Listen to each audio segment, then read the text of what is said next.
South Africa's self-sabotage, the economic cost of mismanaged SOEs. South Africa holds a unique position as Africa's most industrialized nation. Yet, despite its potential, the country continues to debilitate its future prospects through the mismanagement of state-owned enterprises, SOEs, and policies that fail to deliver. Analysts and international investors like JP Morgan's David Asserkoff hint that achieving a mere 2% growth rate is not only a modest target but a critical threshold South Africa should aim to surpass to attract investment.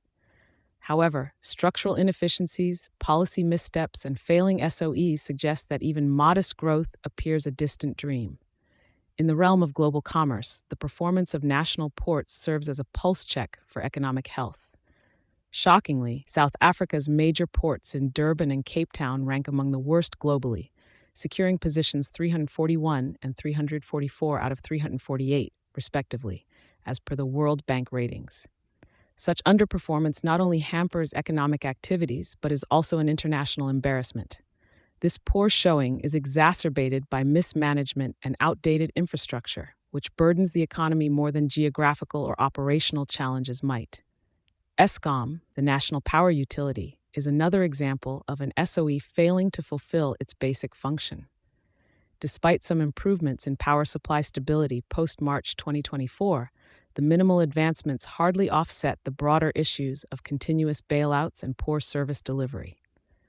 Financial interventions seem endless, with Eskom being the prime recipient of government bailouts totaling R$326 billion over the last decade, intended for capital expenditures and debt repayments.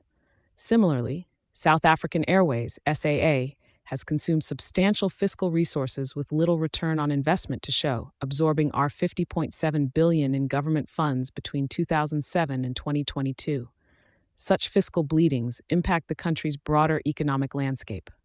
With a growth trajectory limping below 1% and an alarming debt-to-GDP ratio of 75%, coupled with a high unemployment rate of 32.1%, the socioeconomic environment remains precarious.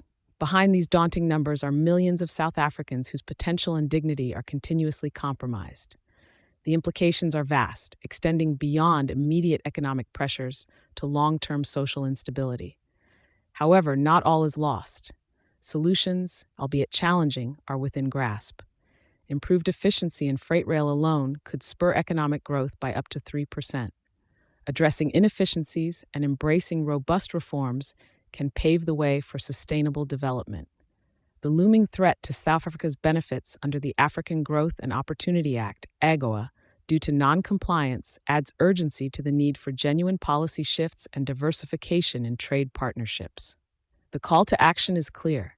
South Africa must adopt a pragmatic approach towards its SOEs, treating them not as mere employment pools, but as pivotal players in the national economic framework.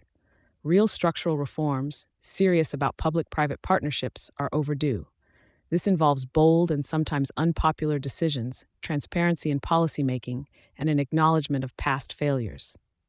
The economic ceiling that South Africa currently struggles to break is not formed by external factors alone, but significantly by internal mismanagement and resistance to change. Potential growth beyond 4% is achievable, but it mandates political courage and a radical overhaul in governance and policy execution. It is a path fraught with challenges, but one that holds the promise of a prosperous future.